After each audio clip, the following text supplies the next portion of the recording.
Ko te reihi, ko tahirau mā whāngā tāne, te kaumaono tau me raro iho te pakeke, take ono 500 mita, ko te whiringa whānui tua whitu tēnei, Aratua tahi Waiuku College, Lindisfarne College kei te Aratua rua, Wakatipu High School kei te Aratua toru, Mount Maunganui College kei te Aratua whā, te kura kaupapa Māori o Tūpoho kei te Aratua rima, Tauponuia Tia College kei te Aratua ono, Tauhara College kei te Aratua whitu, te kura kaupapa Māori o ngā tapuai kei te Aratua waru.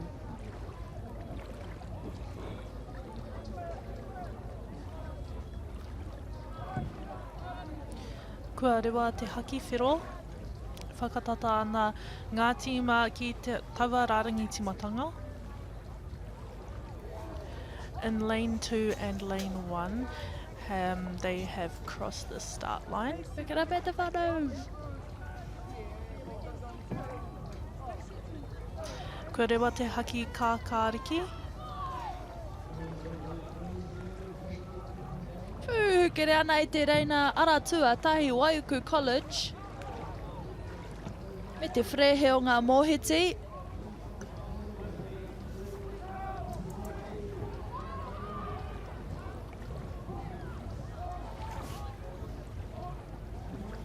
Kei te kite i te kanohi koimā tārai.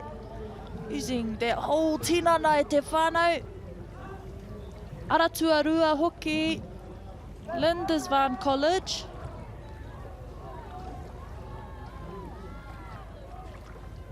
Taku mōhio ko te Aratua whā. Aratua rua mō taku he.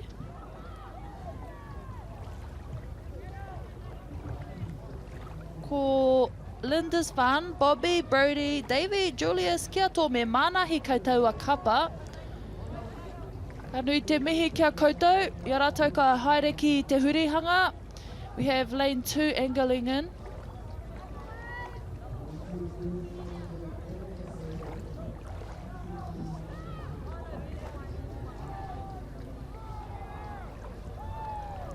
Ama ki te haki e te whānau. Kicking it out now in lane 2. Ooh, too fast e te whānau. Almost falling off our turu.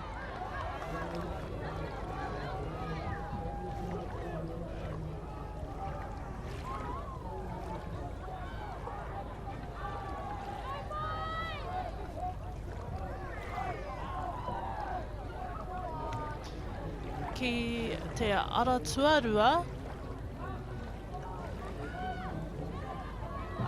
leading the pack. Lindisfarne. Te aroha mai he aku ngā reo Māori ahau. Aratua tahi mo te tūranga tūra. Ko te pakanga pēr mo te tūranga tua toru. Between lanes 3, 5 and 8.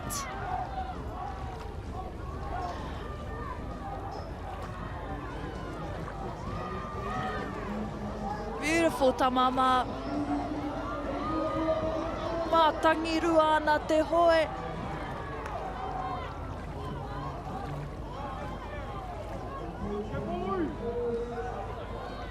Coming over that finish line first, te Aratua rua, Lindisfarne College. Ooh. Ki te Aratua tahi, ko Waiuku College, kātahi ki te Aratua toru, Wakatipu High School. Nei ngā whakaihu waka mo te reihi ko tahirau mā whā, Lindisfarne College, motu tapu whiwhi a te ngō tō rātou kapa. Taku mōhio rātou i eke i nanahira i ngā whiringa whānui mo te 205 tekau. Lane 1, first off the blocks. Te ahua nei, tere ake te huri o te Aratua rua.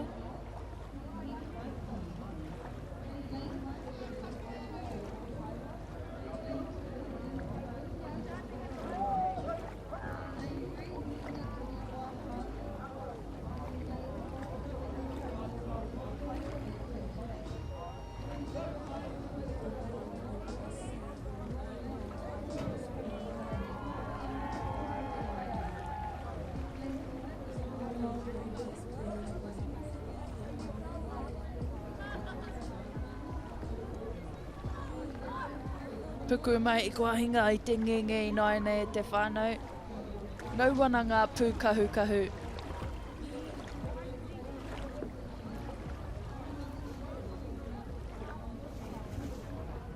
Slightly different conditions from our previous races this morning. Haku haupātaha.